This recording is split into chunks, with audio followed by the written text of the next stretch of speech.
The story you're about to see will shock you. You'll come away questioning your faith in our system of justice and how it failed a young woman with so much to live for. Renae believes she'd met the man of her dreams. She said his name's Brayden and he's 24. Except she hadn't met him at all. Are you Brayden Spiteri? Someone else was writing their story. Sort your daughter out, she's threatening to kill herself. I can't be without you, baby. You're my... With a tragic ending. Do you regret what happened? I trusted you. You came into my home. A liar is exposed. Pure evil would be about the best way to describe her. But will there be justice for Renae? She hasn't gone in vain, and I'll make sure of that.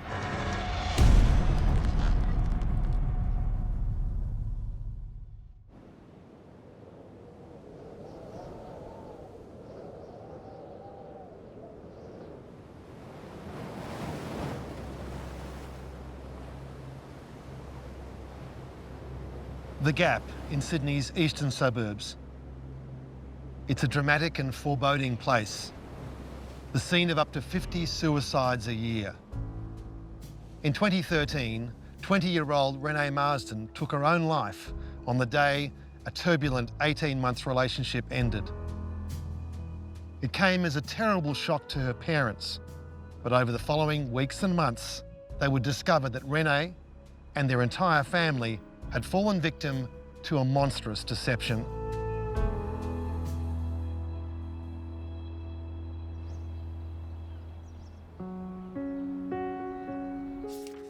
For Renae Marsden's parents, Teresa and Mark, the memory of August 5, 2013 is forever etched in their minds. What was the first inkling that you had on that day that something was wrong? On the Monday morning, Renae got up like normal, went to work, and she always got home about 2:30, 3 o'clock in the afternoon. And I was standing at the bench and she walked in, and I could tell there was something wrong. I just looked at her and she was deflated. She wasn't crying. I could tell she was upset. And she just walked past and I said, "Is everything all right?" She said, I'm fine. "It's okay, Mum." And she walked upstairs to her room. And then I received a text message from Brayden. Brayden Spiteri was Renae's boyfriend of 18 months and a prisoner serving time for manslaughter in Goulburn jail. He sent Teresa a text message from behind bars. What did it say? Sort your daughter out, she's threatening to kill herself. That's a difficult moment for any mother. So you obviously went straight up to speak to her? I did. I walked up to her room. She's sitting on the edge of her bed and I sat beside her. And I said, "Have a look at this." And I showed her the text message. I said, "Should I be concerned?" She said, "Don't be stupid, Mum." And I said, "What's it all about?" And she said, "I finally found out what he's all about." She said, "You don't have to worry about him anymore, Mum, it's over."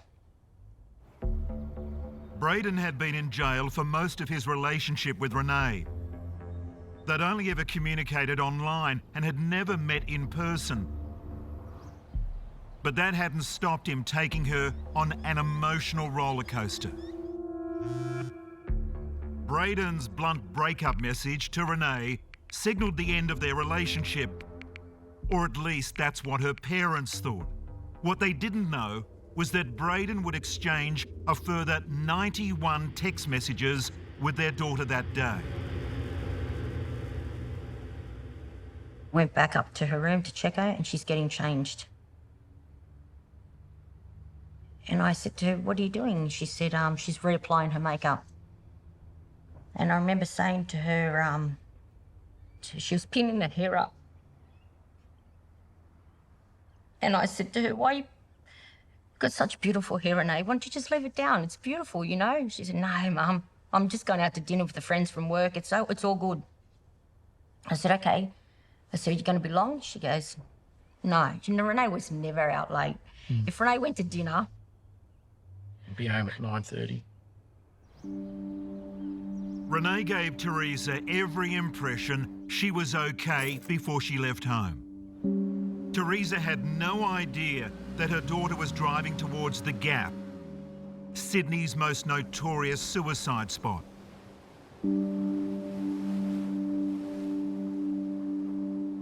Just before 6 p.m, Renae sent Teresa a final text. And what was the message? She said, Mum, I love you, and I'm sorry. I'm sorry for my... I'll always love you. Yeah. She said, I'm sorry, you're my best friend. Even at that point, when she sent me that message, I look back and I think how much she must have been hurting. And for her to still care about how I felt.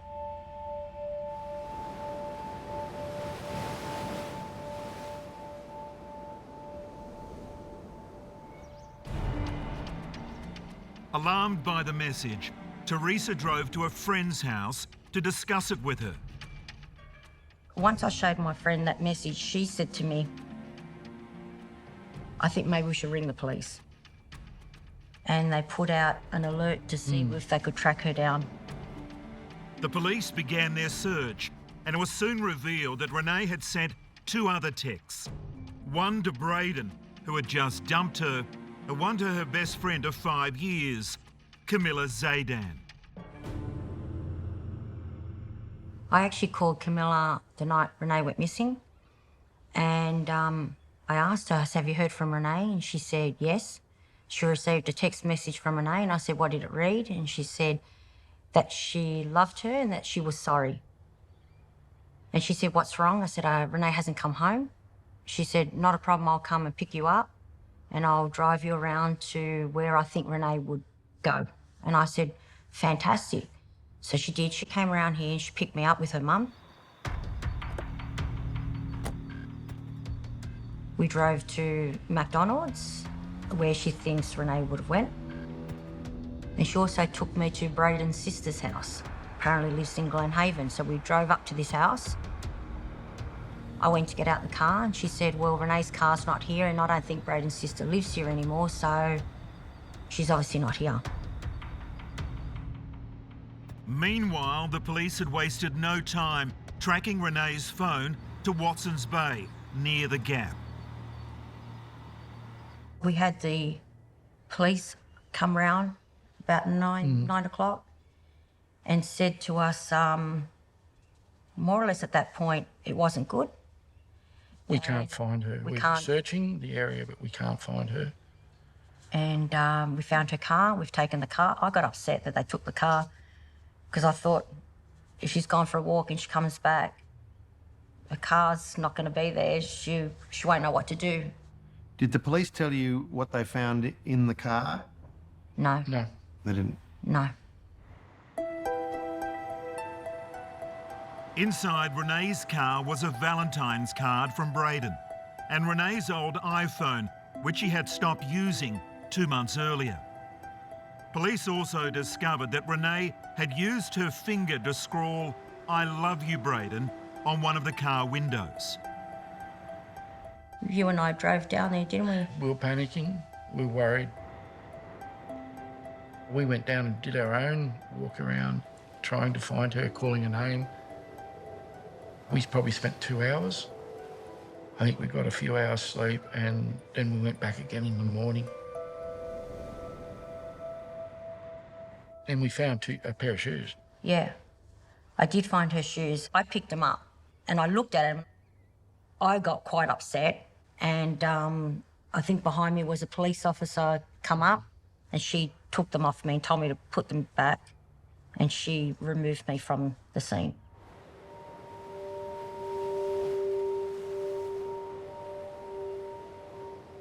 There was a point where the police had to be very honest with you about their fears. What did they say to you?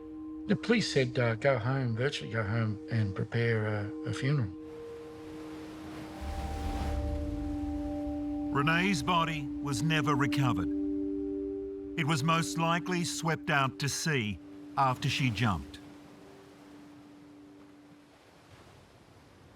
Mark and Teresa blamed Brayden for Renae's suicide. He dumped her on the day that she died. They messaged him, but he failed to reply. So they turned to Renae's close friend Camilla Zaidan for answers. She was the only one who'd met Brayden in person. But Camilla seemed more interested in Brayden's welfare than mourning the loss of her friend Renae. Camilla comes to you in the moment of your utmost grief. Yep. And she wants you to think about Brayden. Yes. Yeah, she said to me, he's hurting too. And I think it was you at the time said, Yeah. how would you know if he's hurting? How? And she said she actually spoke to him. He actually called her. And he's hurting, so we have to leave him alone because everyone's blaming him. I said, I've given the police Brayden's phone number, and her demeanour changed straight away. You got to get it back. She said, you got to ask for it back. And I said, why? So nothing was making sense. So Camilla was starting to say things to us that wasn't making sense.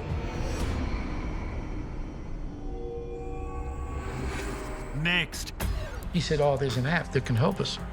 how a 13-year-old boy helped reveal the true identity of Brayden Spiteri. I was shocked.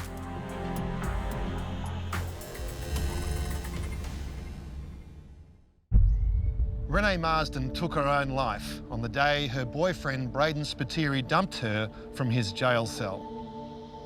To understand their relationship, we need to go back to her previous relationship with her first love, Angus. Renae, I met whilst getting a haircut at an old place she used to work at, Miss Elizabeth's hair studio. You cut your hair? No, she didn't actually. So, funny story, she was the trainee apprentice, the hairdresser apprentice, who, when I would come in, she would wash my hair and give me a head massage. I used to go in, not needing a haircut, but just as an excuse to see her and meet her. She was very bubbly, beautiful, kind, very down to earth. Oh, you're recording. Before long, they were dating.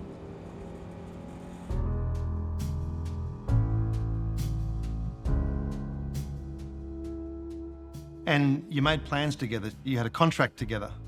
We did. We came to a conclusion that we would have 4 kids, a Labrador, and wrote up a funny love contract with each other early on in the relationship. They were the best years of my life when I was with her. It was a very good relationship. And unfortunately, what was going on behind the scenes, I just had no idea at the time.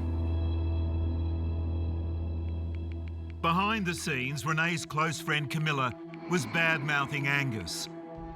She wanted an end to the relationship. I was quite blown away and left questioning how and why such a good relationship that I believe, such a loving relationship, had such a quick ending with so little explanation and reasoning. I later on found out that it wasn't so much what I did, but it was all part of Camilla's plan. She had really deteriorated Renae's mental health by constantly pestering her, wearing her down, and feeding her false stories.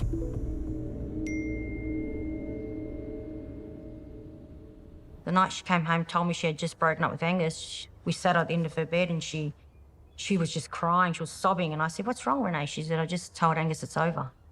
And I couldn't believe it. Camilla, who had poisoned her friend against her first love, now steered Renae into another relationship. You hear this name, Brayden Spiteri. When was the first time his name was mentioned? She said, I've been speaking to somebody. And I sort of stood back and who you been talking to? And she said, his name's Brayden and he's 24. And I went, it's a bit too soon, don't you think? She said, no. Camilla's introduced me to him, and it was her ex-boyfriend. Camilla Zaydan had been Renae's best friend since year 9. The two were very close.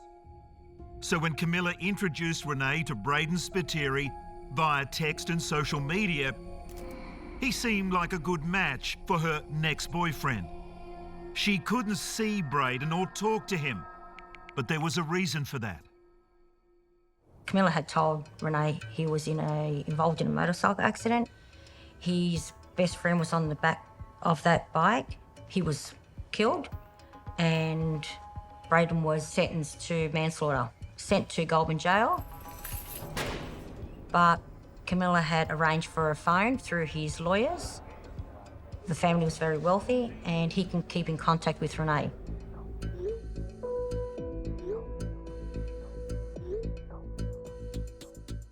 Renae's parents thought the situation was bizarre,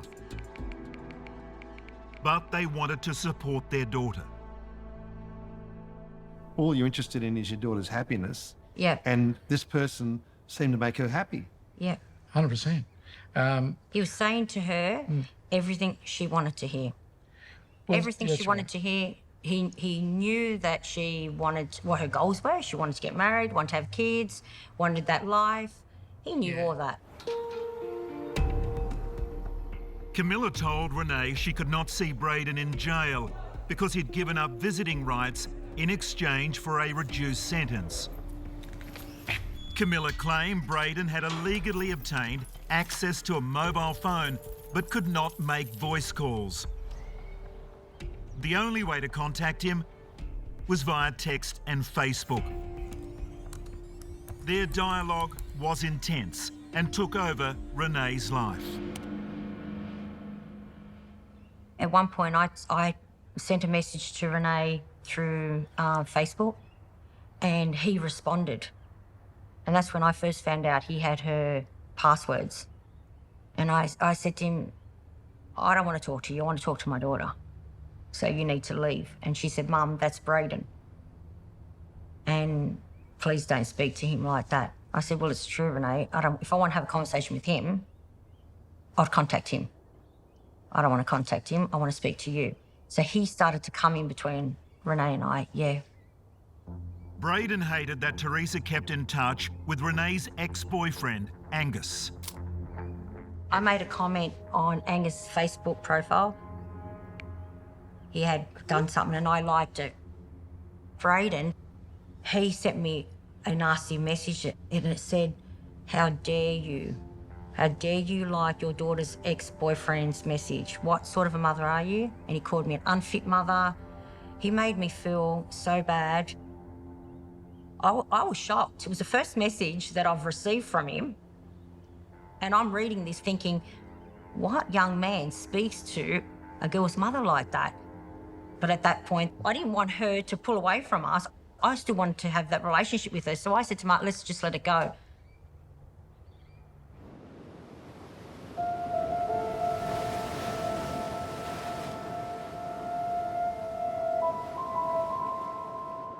Months after Renae's apparent suicide, police were still trying to understand what led her to take her own life.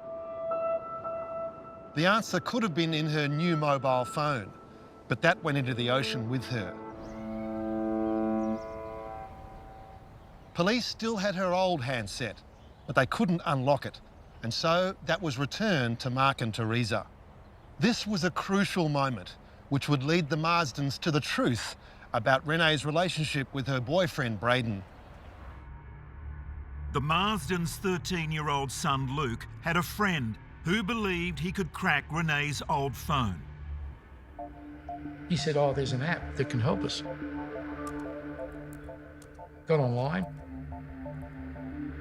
He said the app's $100. We paid for it with our credit card. And 10 minutes later, he downloaded thousands of text messages from the phone. These were scrambled, though. It took some work Correct. to... Yeah, it took some work, but we were told by the police at the time they'd had the phone for months and were unable to, for whatever reason, get the text messages. He was able to do it with a $100 app. at 13. What Mark discovered was staggering. Over 3 months, from March to June 2013, 11,000 text messages, mainly between Renae and Brayden and Renae and Camilla. Mark began to look for patterns as to how and when the messages were exchanged. I plotted on a spreadsheet all the conversations between Renae and Brayden and Camilla and Renae. And when you plot them on a chart, you can see that it's pretty obvious what's happening, because when Camilla's Camilla, she'll text Renae 4 or 5, 6, 10 times. And then there'd be another dozen text messages between Brayden and Renae. Brayden stops his text, Camilla starts texting Renae. It wasn't as if they're all intermixed. They're in segments, in and out. At that point, I realised, and I said to Teresa, it's got to be the same person. I sent that chart to the police, and they came back and said, yeah, it's from the same tower. They're one of the same people. Brayden is Camilla, and Camilla is Brayden. Coming up, she'd called more than 16 times. how Camilla Zaydan took control of Renae's life. You hide, I'll hunt you down. How could you live with that?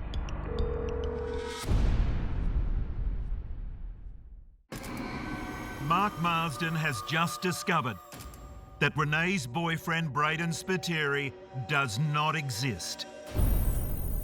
He was invented by Camilla Zaydan using 2 mobile phones.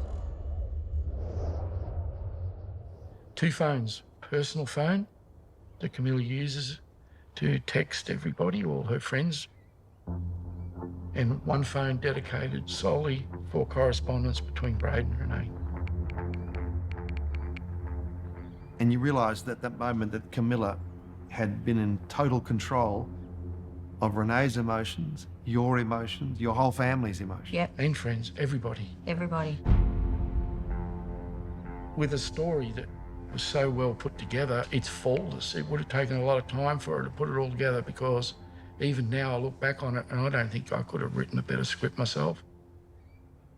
Now, you're not police, you're not lawyers. Yeah. What did you expect would happen to Camilla? We thought that she'd be, there'd be some charge put to, she'd be charged for something. Renae had been catfished. That's when someone uses the internet to lure, deceive and manipulate others, usually for money or in romance scams. I spoke with Marilyn McMahon, a professor of criminal law at Deakin University, to find out more about catfishing. Well, catfishing does raise a number of possibilities in relation to criminal offending. The ones that immediately come to mind are stalking and intimidation, which has been used to prosecute people who've engaged in catfishing before. You think about the sort of scams that involve financial fraud, and there are various criminal offences that can be utilised there. You think about the Commonwealth offence of using a carriage service to menace, harass or offend a person. So having run through those offences, though, in the case of Renae Marsden, you see that none of them immediately seem to be applicable, and that is really the challenge. The New South Wales Police had never seen a case like this before. The creation of Brayden Spiteri was clearly linked to the suicide of Renae, but Camilla Zaydan had not broken any laws because no money had changed hands, so no crime had been committed. This was a terrible blow to the Marsdens. They knew just how much control Camilla had over their daughter. Camilla was obsessed with Renae from day one. I don't think at any stage did she ever leave Renae alone or for any length of time. Renae confided in one of my nieces that Camilla had pinned her up against the wall and made sexual advances towards her. I think from the onset, Renae was frightened of Camilla. Camilla's much bigger than Renae. And Renae didn't know how to handle that. She's never been in a situation like that before, with someone so aggressive and full on. To understand more about Camilla's hold over Renae, I caught up with Renae's cousins, Stephanie and Michael.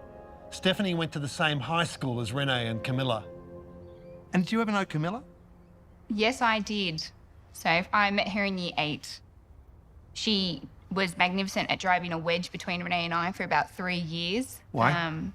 She was just jealous.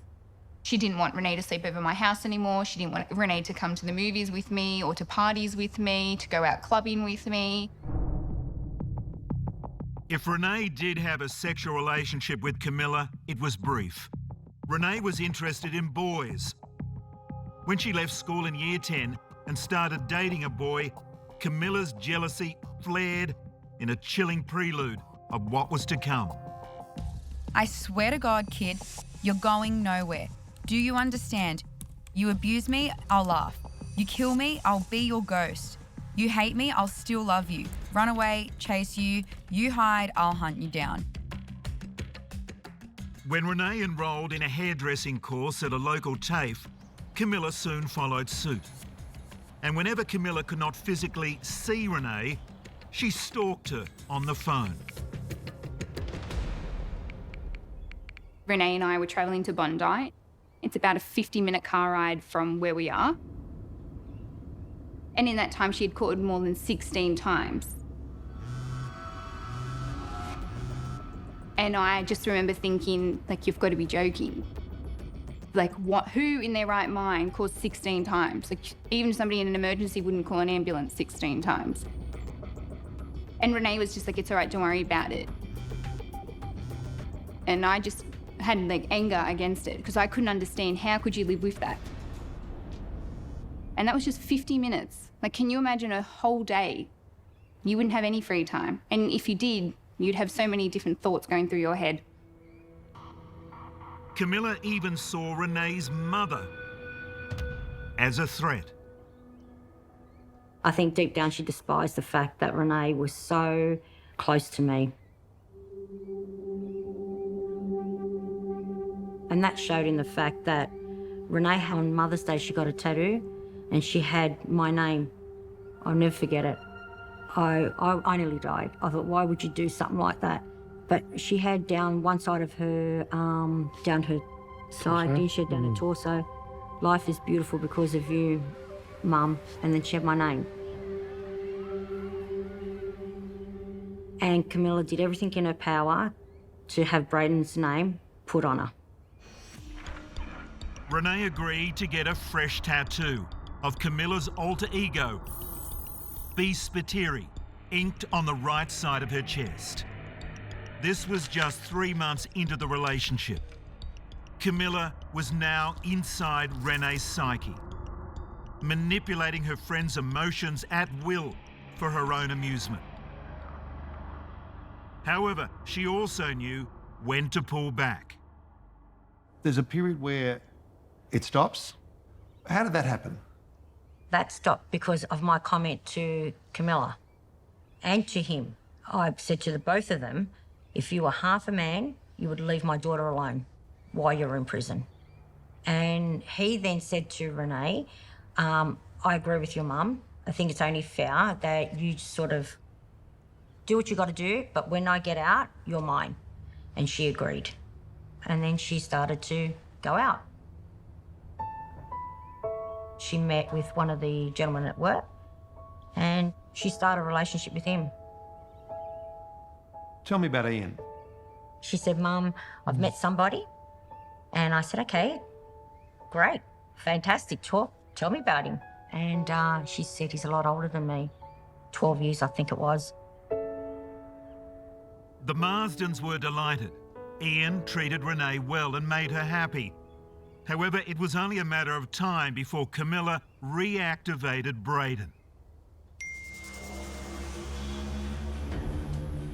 Ian started getting abusive messages from Brayden. So he started now feeling the brunt of the full brunt of Brayden, not just Renae, but it was Ian as well. What were those messages? How dare you? Leave Renae alone, she's I mine. have a relationship with her. She's mine. I'm looking to marry her after I get out. Bugger off. Yeah. And here's a guy messaging from jail. Yep.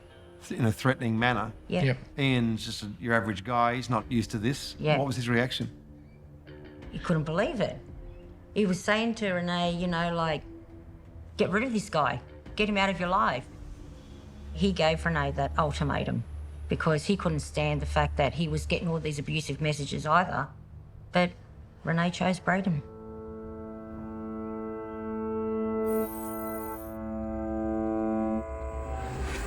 Next, will the real Brayden Spiteri stand up? Are you Brayden Spiteri? Definitely not. I'm not Brayden Spiteri.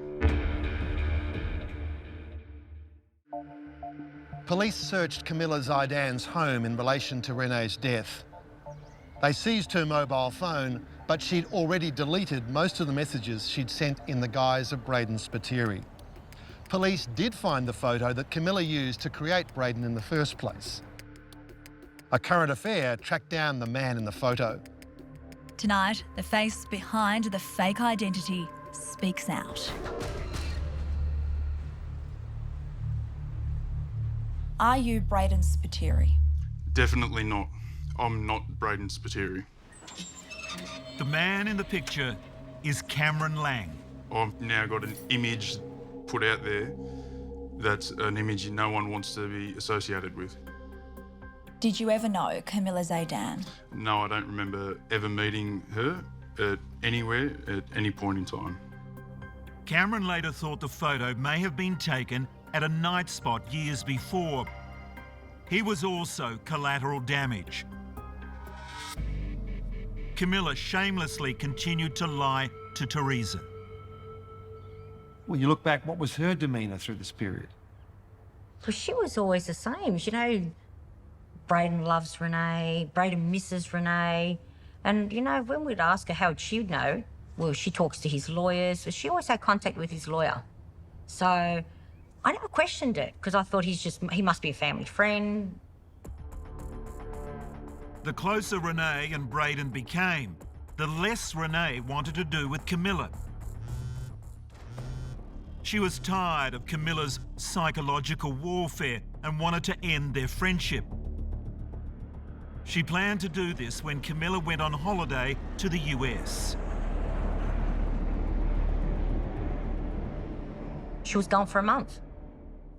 So at the same time, Brayden was going into his parole hearing and he was going to be released in the next couple of months. So both Camilla and Brayden off the scene for a month.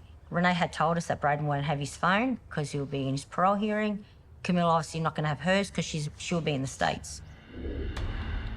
Camilla's absence was a welcome respite for Renae. She opened up to her mother about years of abuse by Camilla. This was the first time I heard, while Camilla was overseas, the extent of the abuse from Camilla to Renae. It's the first time she sat me down and said, "Mum, there's a problem." What did she say? She said to me, the last straw was they were driving down the road and Camilla tried to take the steering wheel out of her hands while she was driving. Camilla wanted to kill her. Pulling of the hair, punching at the head, that was it. It was done. She said, "I'm done." She said she went psycho one too many times. Renae told her mother she'd messaged Camilla to end their friendship. She said to me, "I've finally told her it's over. Once and for all. The friendship is done. I'm not trusting her ever again. I'm not taking her back." And I said to her, "Why would you do that? Why? She's overseas." And she said, "She can't hurt me anymore, Mum." Renae poured her heart out in a letter to Brayden that was found in her bedroom dated the 22nd of July. My beautiful boy, I have finally let Camilla go for good, and I feel so much better about it now. I can't be without you, baby. You're my rock, my hero, my everything. Renae believed the lie that Brayden could not return her texts because of his parole hearing. She was expecting he'd soon be released from jail and was making plans for a wedding and a Greek honeymoon. But everything changed when Camilla returned from her holiday.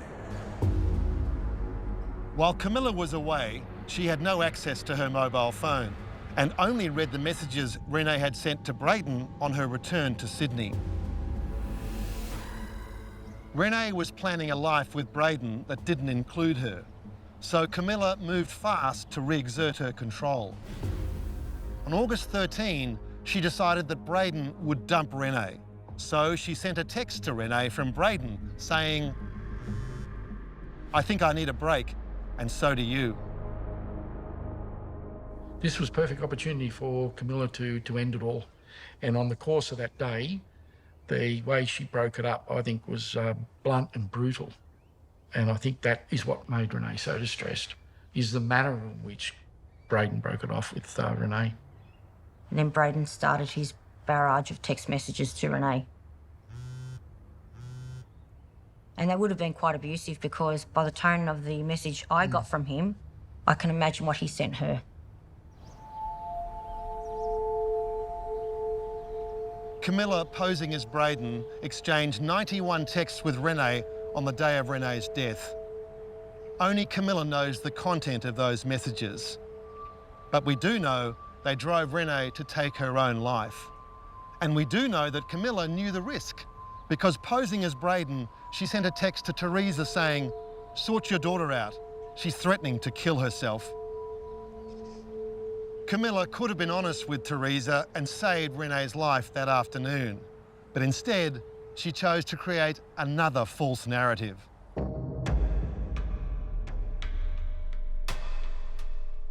She pulled me out the front on the second day and said to me she had to talk to me. Everything Renae told me about her, she was telling me about Renae, that Renae was very violent. Renae used to bash her. Renae was seeking help because she couldn't control her temper. I couldn't believe it. I'm thinking, I'm beside myself. I've just lost my daughter and you're worried about yourself. Coming up. Do you regret what happened? Justice. Do you regret what happened? What justice? I trusted you. You came into my home. Every occasion. Biggest belief that you can do this to another person and walk away as if nothing's happened.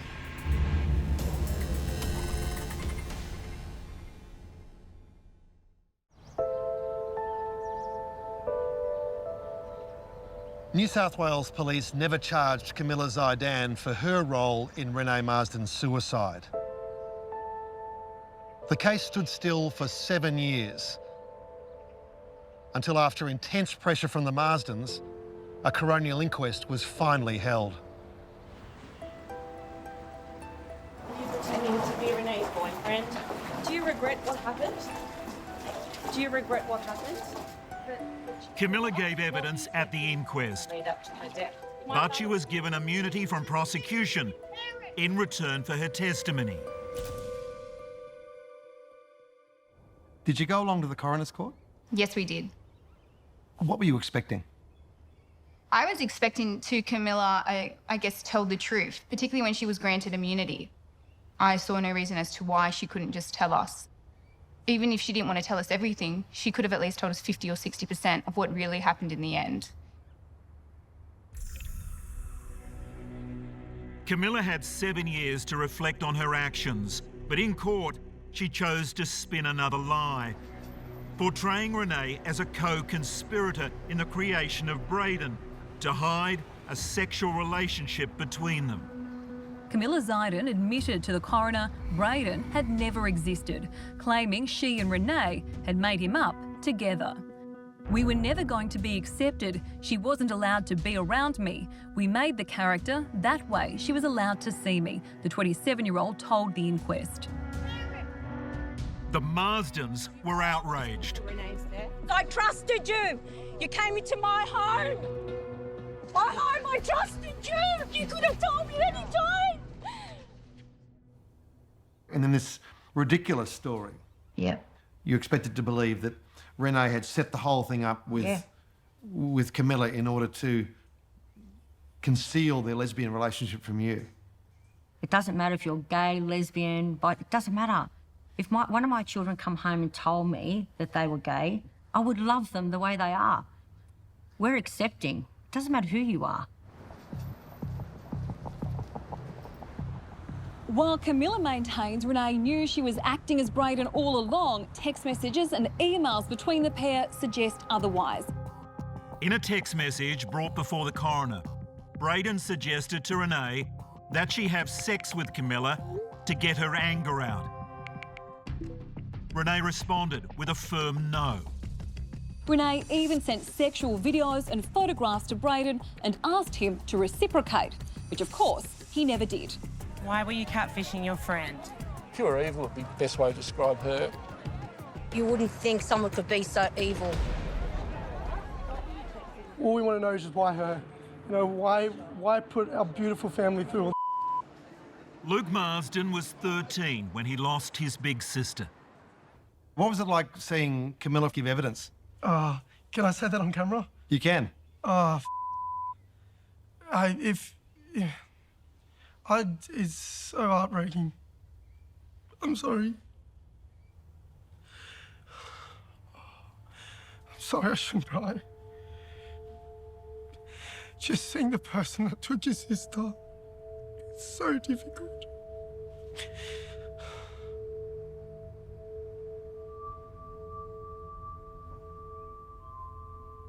She didn't deserve it.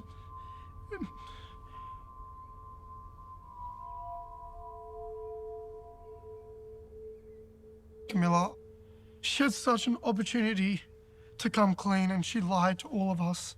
Still, even to the point where the coroner knew that she was lying and said, Camilla, tell the truth, she still lied. That's the most heartbreaking thing.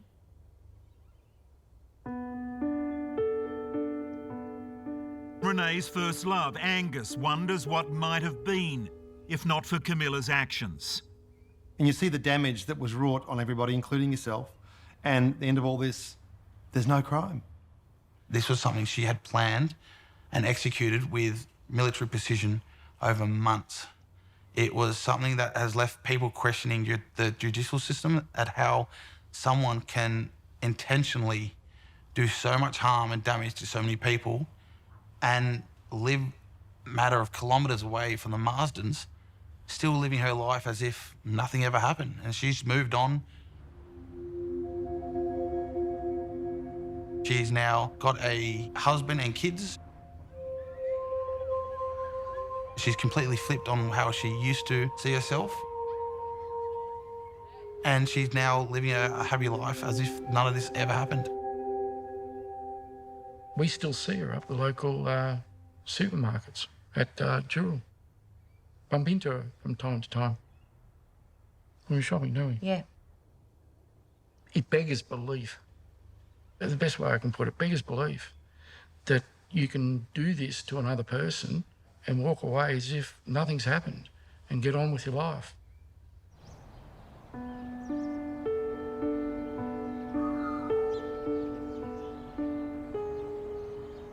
I cannot imagine the heartache and distress the Marsdens feel whenever they see their daughter's tormentor. Renae never knew she was being catfished. She jumped to her death thinking that Brayden, the man who dumped her, was real. The coroner concluded that Camilla, the catfisher, was the sole architect of an astonishing deception. However, he stopped short of recommending criminal charges against her. And at the end of all this, the coroner notes your hurt and the terrible things done to you and your desire for a law that protects other families in the future from this happening and says, I'm sorry, I can't make a recommendation. Yeah. Yeah, How does that make you feel? Oh, it's a slap in the face. The Marsdens feel the law has utterly failed them. It may be too late for Renae, but they want to see the legal definition of catfishing broadened to include what happened to Renae. We can't allow this to happen to any other kid. Boy, girl, doesn't matter. she hasn't gone in vain, and I'll make sure of that. I want to clear Renae's name. Next, the big push to introduce Renae's law. We want catfishing to be outlawed. We've got to do something, and we need to do it pretty soon.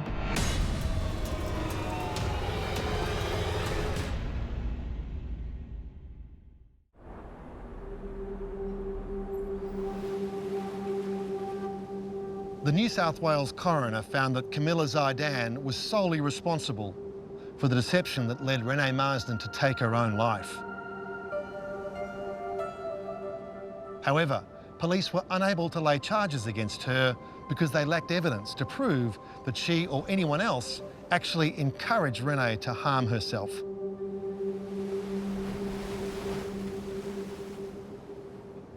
Suicide itself is not a crime, but the encouraging of a person to commit suicide where the person does take their own life is typically a crime in most Australian jurisdictions. But the burden of proof is high, and the evidence must be so explicit that someone literally has to say, why don't you go kill yourself, to get such a case up. Is that correct? I think you're just adverting to one of the real problems in relation to Renae Marsden's death, and that is much of the critical evidence has not been able to be recovered. Before police seized Camilla's mobile phones in December 2013, she'd deleted thousands of text messages she had sent to Renae under the guise of the fictitious Brayden Spiteri. The 91 messages exchanged on the day of Renae's suicide were of most interest to the police. They could have shown exactly how far Camilla pushed Renae on the day of her death. However, Camilla deleted the messages, and attempts by police to recover them failed. So, whatever happened to Renae's phone? Police recovered her old phone when they searched her car at the Gap. However, her new phone was never found. It's believed she threw it over the cliff before she jumped. Teresa went to Vodafone's Sydney headquarters seeking Renae's phone data for more answers. I went down with a friend of mine, walked in. A lady came down and spoke with me. I told her the situation and she said, I am so sorry to tell you, but after 7 days, all messages, they go up to like cyberspace and then they disappear. Unless the police ask to put that phone on hold, nothing gets kept. So my world crumbled at that point because I knew We were too late. we were too late. This brings us back to the Marsdens' campaign to have the law changed in the wake of Renae's tragic death. As the law stands, catfishing is only a crime when someone seeks to benefit financially from the deception of a victim. Renae's case wasn't about money. Camilla just wanted to have total control over Renae. But the coroner, to her credit, she recommended at the end making changes to the domestic violence laws to do with coercive behaviour or coercive control, which would encapsulate Camilla's behaviour. It was a scene of unimaginable, inexplicable horror and grief. Inside the burning SUV, the tiny bodies of sisters Lena, Aliyah and brother Trey Baxter.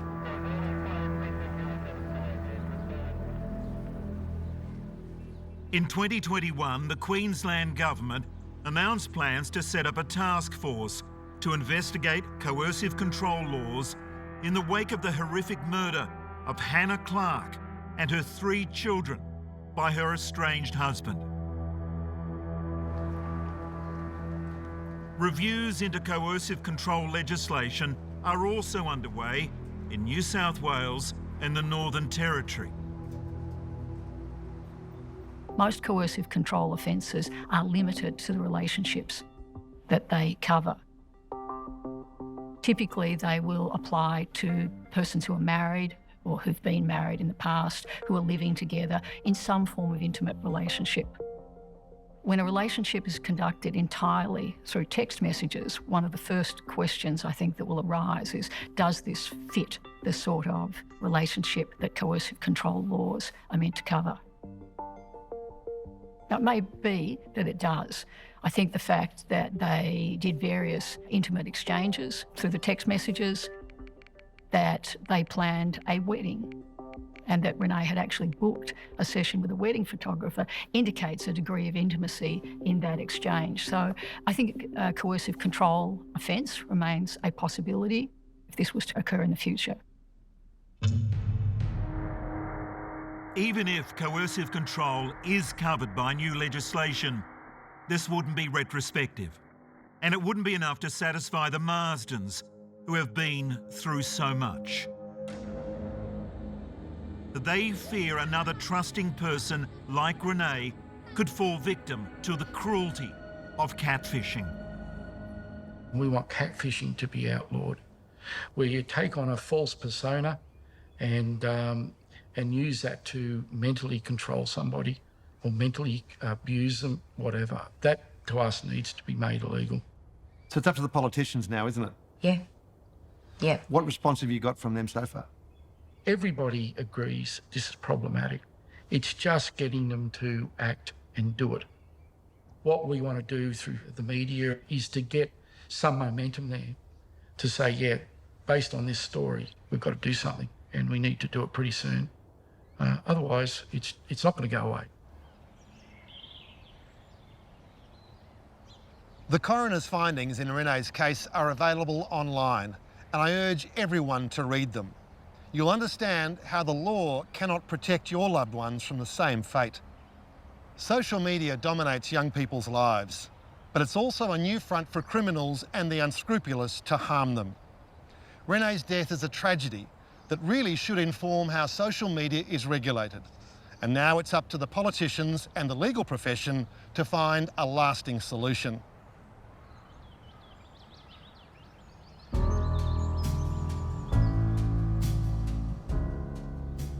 I think before Friday, Jake and I need to get the ute and get all those tiles.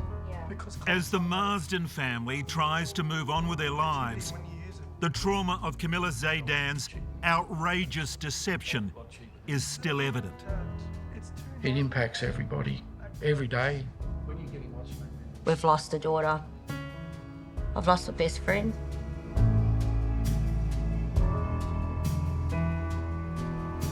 But man,